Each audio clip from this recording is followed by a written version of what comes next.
Until now, it's largely been regarded as an internal conflict. Shia Zaidi rebels in the north fighting against the rule of central government. The rebels say they will wage a war of attrition. The Sunni government vows to crush them with what it describes as an iron fist. And caught between the two, tens of thousands of civilians forced to flee the fighting. But now allegations from the Yemeni government that foreign forces are involved. Our security forces have arrested 2 Yemeni cells enjoying their support. They say that they have received money from some parties in Iran, around $100,000. If there are some parties in Iran that want to settle scores with anyone, and let us say it clearly, the Americans, Saudi Arabia or Gulf countries, then it is totally unacceptable for the Iranian to shed Yemeni blood. This is the blood of Muslims. It cannot be used for private issues between them and the US or Gulf countries.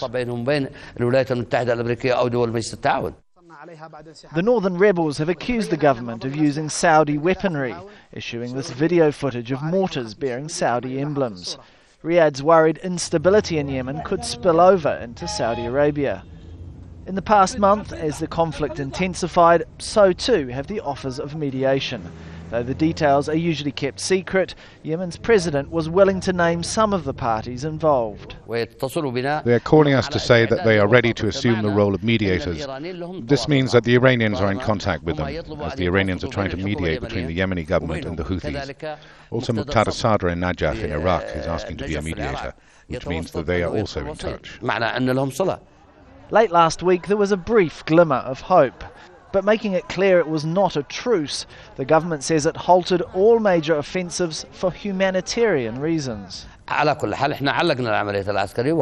We suspended military operations and asked for 6 conditions, clearly stated: demining, opening the roads, lifting the military checkpoints, stopping the attacks on the armed forces. All this to allow the entry of aid, food and access for the international relief agencies. The Houthis did not respect those conditions, hence the armed forces cannot but continue their armed operations in self-defense. The UN says more than 35,000 people have been displaced by the conflict. With some forced to flee along mined roads, it has demanded both sides respect civilian lives. But with neither the government nor the rebels appearing ready to talk, the fear remains that an internal conflict could yet become a regional war. Tarek Bazley, Al Jazeera.